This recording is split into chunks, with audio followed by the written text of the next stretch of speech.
जब नरमा एमएसपी से नीचे जाता है और सीसीआई यानी सरकार गारंटर के तौर पे आती है कि भाई हम एमएसपी पे खरीदेंगे, तो नॉर्मली मार्केट में भी रेट बढ़ते हैं और जो ये मिडिल मैन 70% का जो मार्जिन ले जाते हैं उसमें भी कटौती होगी और कंज्यूमर को भी फायदा होगा। जो व्यापारी आज 70% कमा रहे हैं, जो मिडिल मैन 70% कमा रहे हैं, उनकी कमाई 20% रह जाएगी, 30% रह जाएगी, 40% रह जाएगी। डब्ल्यूटीओ भी नहीं चाहता कि एमएसपी रहे, किसानों को एमएसपी मिले, ये डब्ल्यूटीओ नहीं चाहता है, ये हम सब जानते हैं।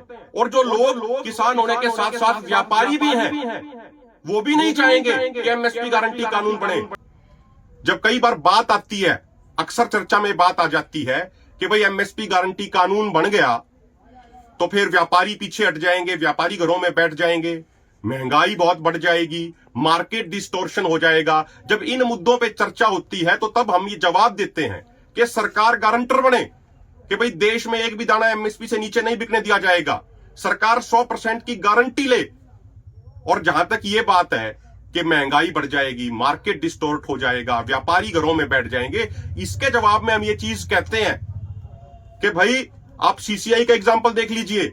जब नरमा एमएसपी से नीचे जाता है और सीसीआई यानी सरकार गारंटर के तौर पे आती है कि भाई हम एमएसपी पे खरीदेंगे, तो नॉर्मली मार्केट में भी रेट बढ़ते हैं। जब नेफेड आती है गारंटर के तौर पे कि भाई सरकार की तरफ से ये रेट है, इससे नीचे नहीं बिकने दिया जाएगा, तो ओपन मार्केट में दाम बढ़ते हैं। और ये नॉर्मल सी बात है, जब सरकार गारंटर बन जाएगी तो जो बल्क परचेजर होता है, जो सबसे बड़ा खरीदार होता है, वो जिस रेट में खरीदता है, नॉर्मली वो एक बेंचमार्क बन जाता है। तो हमने कहा कि सरकार गारंटर बने। और ये सारी बातें गैर जरूरी हैं कि एमएसपी गारंटी कानून बन गया तो 17 लाख करोड़ का खर्चा आ जाएगा, 18 लाख करोड़ का खर्चा आ जाएगा। इन सब चीजों को हम नकारते हैं और तथ्यों सहित हमने इन सब चीजों को नकारा है।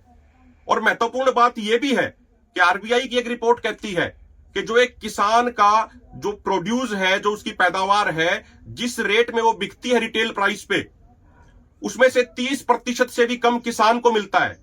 बाकी 70% बिचौलिए, व्यापारी, मिडलमैन ले जाते हैं। जो 6 महीने मेहनत करता है उसको 30% से भी कम मिलता है और जो 6 घंटे अपने पास रखते हैं वो 70% ले जाते हैं। जब एमएसपी गारंटी कानून बन जाएगा तो किसान को उचित मूल्य मिलेगा और जो ये मिडलमैन 70% का जो मार्जिन ले जाते हैं उसमें भी कटौती होगी और कंज्यूमर को भी फायदा होगा। जो व्यापारी आज 70% कमा रहे हैं, जो मिडिलमैन 70% कमा रहे हैं, उनकी कमाई 20% रह जाएगी, 30% रह जाएगी, 40% रह जाएगी। तो किसान को भी उचित कीमत मिलेगी और कंज्यूमर को भी फायदा होगा। तो कोई व्यापारी घर नहीं बैठेगा। ये सारी चर्चाएं होती हैं। इसके अलावा हमें यह भी समझना चाहिए, किसी व्यापारी ने 2 करोड़, 4 करोड़, 5 करोड़ का अगर इन्वेस्टमेंट करके कोई प्लांट लगाया है, कोई भी फूड प्रोसेसिंग यूनिट लगाई है, आज वो एमएसपी गारंटी कानून ना होने की वजह से 200 रुपया, 300 रुपया सस्ता माल खरीद के ज्यादा मुनाफा कमा रहा है, तो कल को जब एमएसपी गारंटी कानून बन जाएगा तो उसके मुनाफे की प्रतिशत घट जाएगी। लेकिन उसका यह मतलब नहीं है कि वो 5 करोड़, 7 करोड़ का अपना प्लांट बंद करके घर बैठ जाएगा। बस इतना हो जाएगा कि उसके मुनाफे का प्रतिशत घट जाएगा। और देश के किसानों को यह भी समझना चाहिए कि जो लोग डब्ल्यूटीओ के हिमायती रहे हैं, जो लोग डब्ल्यूटीओ के पक्ष में लिखते रहे हैं, वो कभी नहीं चाहेंगे कि देश के किसानों के लिए एमएसपी गारंटी कानून बने, क्योंकि डब्ल्यूटीओ भी नहीं चाहता कि एमएसपी गारंटी कानून बने। डब्ल्यूटीओ भी नहीं चाहता कि एमएसपी रहे, किसानों को एमएसपी मिले। ये डब्ल्यूटीओ नहीं चाहता है, ये हम सब जानते हैं।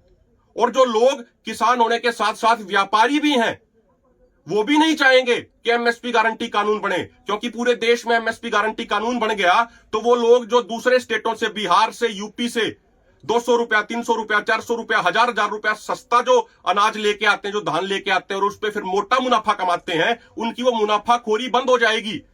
तो ऐसे जो व्यापारी हैं इस तरह के, वो भी नहीं चाहते, सेलर मालिक भी नहीं चाहते कि एमएसपी गारंटी कानून बने। इसीलिए ये लोग जानबूझ के किसानों को, लोगों को भ्रमित करने का कार्य करते हैं।